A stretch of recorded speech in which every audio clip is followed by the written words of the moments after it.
आरंभ किया है। आरे आँखें बंद करके गोरख ने अटल समाधि लगाई।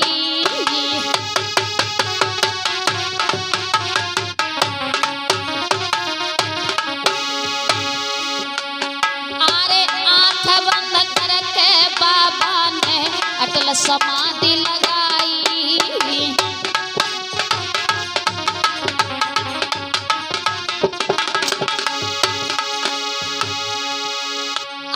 अपने केसों से पतिव्रता झाड़ू नहीं लगाई।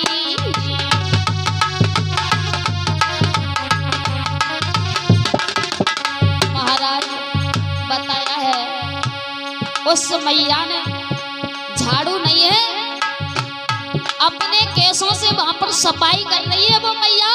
क्यों? एक संतान के कारण। वारे माता पिता ना जाने अपने शरीर पर कितना कष्ट सह करके हमें जन्म देते हैं। अरे अपने केसों से पतिव्रता झाड़ू नहीं लगाई।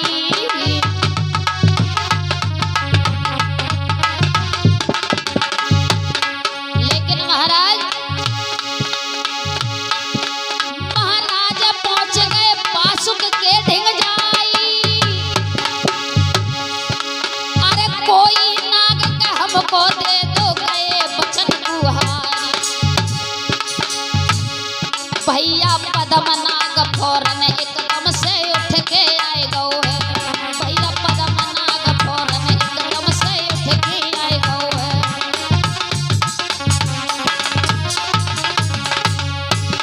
अरे उठ के आए गौ है, भैया उठ के आए गौ है, वीरन उठ के आए गौ है।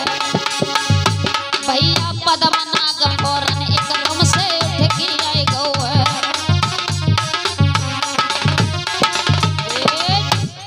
महाराज गुरुदेव यानी कि गोरखनाथ पहुंचे हैं पातालपुरी में बासुक के पास में जो नागों के राजा हैं।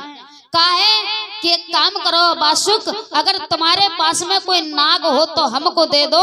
क्यों? हमने बाछल को वचन दिया है अगर हम उससे पुत्र प्राप्ति का फल नहीं देंगे तो हम झूठे हो जाएंगे, हमारा वचन झूठा हो जाएगा, हमें कोई नहीं बूझेगा। आज पद्म नाग वहीं पर हैं तो पद्म नाग उठ करके आए हैं, कहने लगे गुरुदेव हम तुम्हारे साथ में चलने के लिए तैयार है।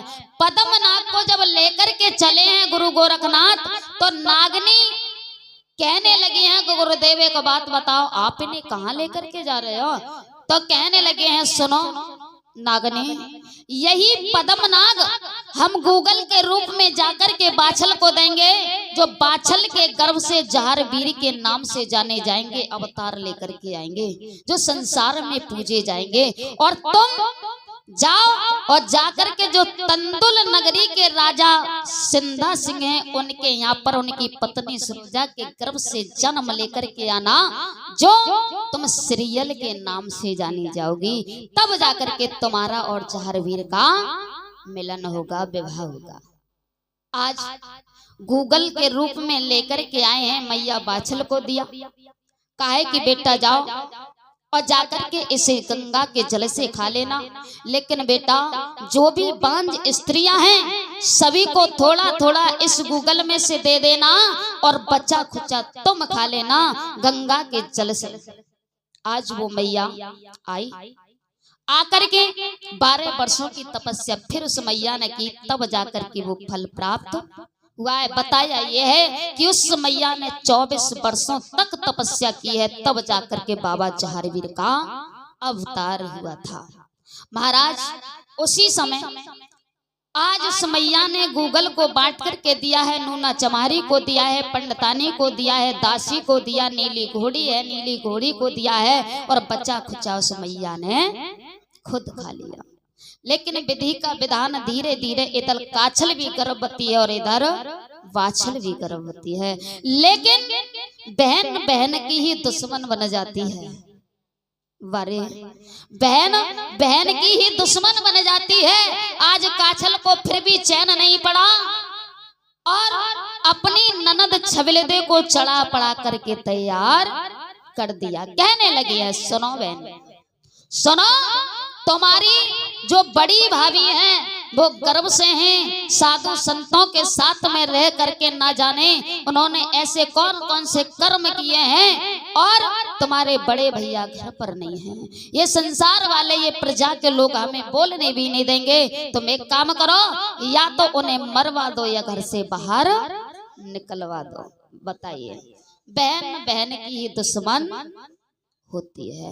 और महाराज इसी समय बताया, आज छबिलदे अपने पिता उमर सिंह के पास में पहुंची और उमर सिंह से कहा है, पिताजी एक बात सुनो, क्या हमारी बड़ी भाभी गर्भ से है, भैया घर पर नहीं है, तुम घर से बाहर मुंह दिखाने लायक नहीं रहोगे। एक काम करो, या तो इन्हें घर से बाहर निकलवा दो या इन्हें मरवा दो। बोले है क्या?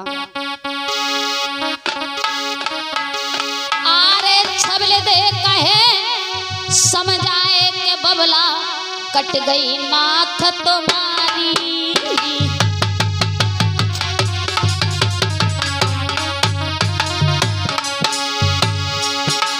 अरे छबिलदे कहे, समझाए के बबला कट गई नाथ तुम्हारी।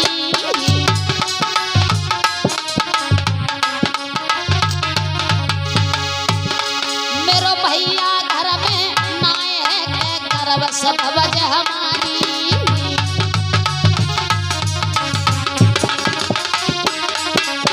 बोली है छबिलदे, पिताजी मेरो प्रेरणा घर में नाए के गर्भ सब वजह हमारी।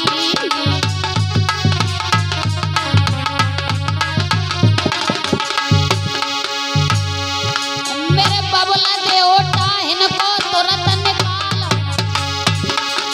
या मरवाए दो जाडा इनको पीहर दे भिजवाए। भैया दोनों ने मिल करके अब तो सलाह मिलाई है, भैया दोनों ने मिल करके अब तो सलाह मिलाई है।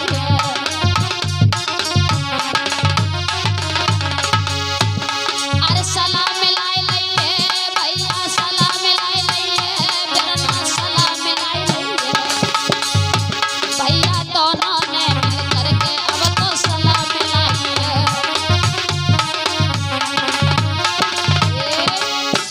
आज उस मैया को बताया कि धक्का दे दे करके उनके ससुर और उनकी ननद ने घर से बाहर निकाल दिया। अच्छा, ऑनलाइन आ कहाँ में रहे हैं? अच्छा, नहीं हमारे दूर तो नगद आ रहे हैं, यही तो पता ना चल रही ऑनलाइन आए कर रहे हैं। श्रीमान टीकाराम कोली ये दिल्ली से ऑनलाइन भेजवा रहे हैं। अच्छा, भाभी तुम आई? अच्छा, भाभी और भैया दोनों। अच्छा, भैया घर है और ये 50 रुपए दिल्ली से भिजवा रहे हैं। मैं कामना करेंगे बाबा से कि ऐसे भक्तों के घर में हमेशा धन के भंडारे बढ़ते रहें, धर्म क्षेत्र की तरफ आगे बढ़ते रहें। इसी प्रकार से प्रभु से मेरी यही इच्छा और आकांक्षा है। बोले जहरवीर महाराज की। आज वो मैया बाछल घर से रोती हुई पहुंची है कहाँ? सिरसा पाटल में, कुंवरपाल के यहाँ पर। जैसे ही कुंवरपाल ने आते हुए देखा तो समझ गए और कहने लगे, बेटा इस हालत में तुम अकेली यहाँ क्यों आई हो, कारण क्या है? कहने लगी है, पिताजी मुझे मेरी ननद और मेरे ससुर ने मुझे झूठा दोष लगा करके मुझे धक्का दे करके घर से बाहर निकाल दिया। कुंवरपाल कहने लगे, बेटी इसमें हो ना हो कहीं पर काछल की चाल जरूर है, तुम चिंता ना करो, लेकिन एक बात का ध्यान रखो, मैं तुम्हें महलों में ऐसे नहीं लेकर के जाऊंगा। अब मैं तुम्हें नहीं लेकर के जाऊंगा, क्यों? क्योंकि तुम्हें दोष पहले ही लग चुका है। अगर मैं तुम्हें महलों में लेकर के जाऊंगा तो ये संसार वाले, ये प्रजा के लोग ना जाने कैसी कैसी बातें करेंगे, इसलिए तुम्हें पहले परीक्षा देनी पड़ेगी। आज वो मैया कहने लगी, ठीक है पिताजी, मैं परीक्षा देने के लिए तैयार हूँ।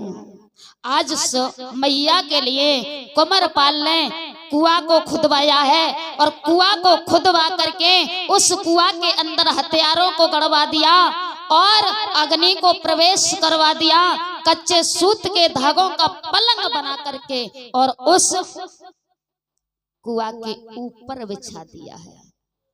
कहने लगे हैं, सुनो बेटी, एक कच्चे सूत के धागों का पलंग है, एक काम करो, अगर तुम निर्दोष होगी तो तुम्हारा कुछ नहीं बिगड़ेगा और अगर तुम दोषी होगी तो इस कुआं में गिर जाओगी और खत्म हो जाओगी। इसलिए तुम्हें परीक्षा देने के लिए इस कच्चे सूत के धागों के पलंग पर बैठना होगा। कहने लगी है, बारे समय कहाँ एक मैया महलों की रानी है, एक संतान के कारण आज मैया पे झूठा झूठा दोष लगाया जा रहा है। परीक्षा देने के लिए वो मैया तैयार हो जाती है। आज बाबा जहारवीर गर्भ में पल रहे हैं। कहने लगे, मैया तुम चिंता ना करो। आज गुरु गोरखनाथ को याद किया है। कुंवरपाल बोले हैं, सुनो बेटा, अरे सुन ले मेरी सुता, तुझे नहीं पता दिए समझाई,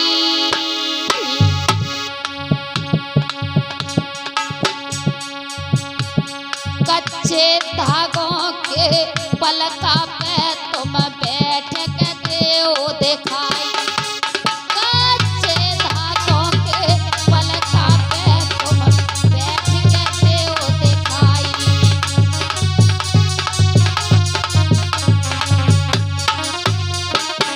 हे बेटा, तुझे नहीं पता ये कच्चे सूत के धागों का पलंग है, लेकिन तुम चिंता ना करना, तुम्हारा कुछ नहीं बिगड़ेगा। लेकिन समाज को दिखाने के लिए बेटी मुझे तुम्हारी परीक्षा लेनी होगी। अरे सुन ले मेरी लली, अरे सुन ले मेरी सुता, तुझे नहीं पता दिए बतलाई, कच्चे धागों के पलका पे तुम बैठ के देओ दिखाई।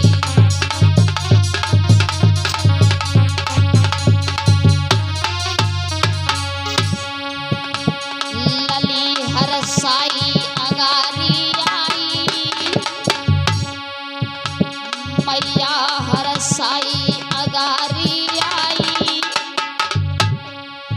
वो तो कर गोरख को ध्यान बैठ गई जाई, वो तो कर गोरख को ध्यान बैठ गई जाई।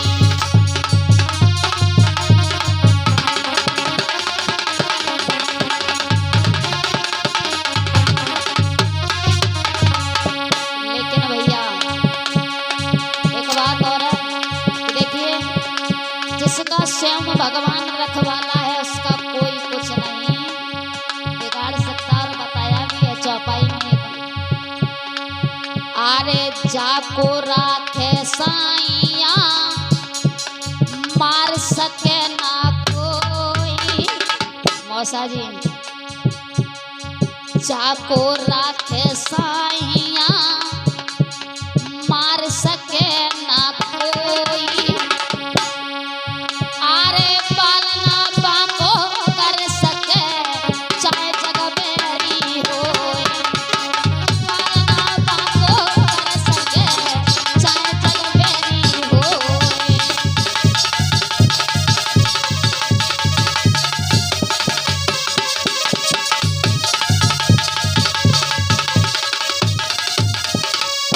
भैया, जिसका स्वयं प्रभु रखवाला है उसका कोई कुछ नहीं बिगाड़ सकता। कोई भी कितनी भी कोशिश क्यों ना कर ले, अरे जाको राखे साइया, मार सके ना कोई, अरे पालना बाको कर सके चाहे जग बेरी होए।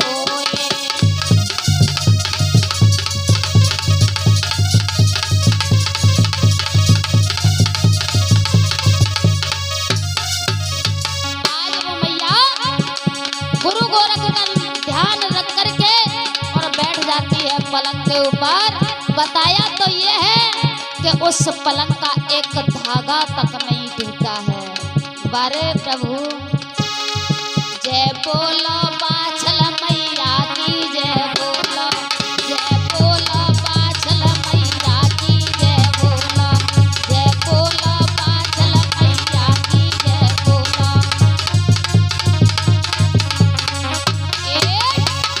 महाराज आज उस पलंग का एक धागा तक नहीं टूटा है। जय जयकार उस मैया की होने लगी है। कुंवरपाल ने अपनी बेटी को सीने से लगा लिया और ले जाते हैं महलों में। आज समय बीतने लगा है, वो मैया सिरसा पाटल में रह रही है, लेकिन बताया ये है कि आज वो मैया जब काफी समय बीत जाता है तो उसी समय एक बार बाबा 6 महीने की अवस्था है, गर्भ में पल रहे हैं। महाराज बाबा जहारवीर मैया के उदर से ही आवाज लगाने लगे, क्या कि सुनो मैया, मेरा जन्म का समय आने वाला है कुछ ही समय में, लेकिन माँ संकल्प में किशोर श्रीमान किशोर प्रजापति जी इनकी तरफ से 51 रुपए का दान आया है। मैं कामना करेंगे कि ऐसे भक्तों के घर में हमेशा धन के भंडारे भरते रहें, किसी प्रकार का कोई कष्ट ना हो। प्रभु से मेरी यही इच्छा आकांक्षा है। बोले गोविंद भगवान की। महाराज उसी समय बाबा गर्भ से कहने लगे हैं कि मैया सुनो, मैं जन्म लेना चाहता हूं अपने दादा के यहाँ पर। क्यों? क्योंकि अगर तुम मुझे जन्म मेरे नाना के यहाँ पर दोगी तो ये संसार वाले मुझे कोई नहीं जानेंगे और मुझे ननुआ के नाम से बोला करेंगे। लेकिन मैया अगर तुम मुझे जन्म मेरे दादा के यहाँ पर दोगी तो ये संसार वाले मुझे जहार वीर और जहार पीर के नाम से जानेंगे। हमारे हिंदू समाज में जहार वीर बोलते हैं, मुस्लिम समाज में हमारे जहार पीर के नाम से जानते हैं। आज के जमाने नहीं। एक बात और है मौसा जी, तुम कह रहे हो ना, वास्तव में सही है, लेकिन अभी पृथ्वी वीरों से खाली नहीं है ना। वो है लेकिन 100 में से 10% मान लो है, 90%। लेकिन एक बात और बताएं, देखिए रथ के 2 पहिए होते हैं, रथ के 2 पहिए होते हैं। जब तक रथ के दोनों पहिए एक बराबर में नहीं चलेंगे तब तक वो घर नहीं चलेगा। ऐसा ही पति पत्नी का व्यवहार होता है। अब जो है, अब पति तो चले इधर और पत्नी चले इधर तो भैया कहने में का हुई है। दोनों को जब तक एक सलाह में नहीं रहा जाएगा तब तक वो घर घर नहीं होता है।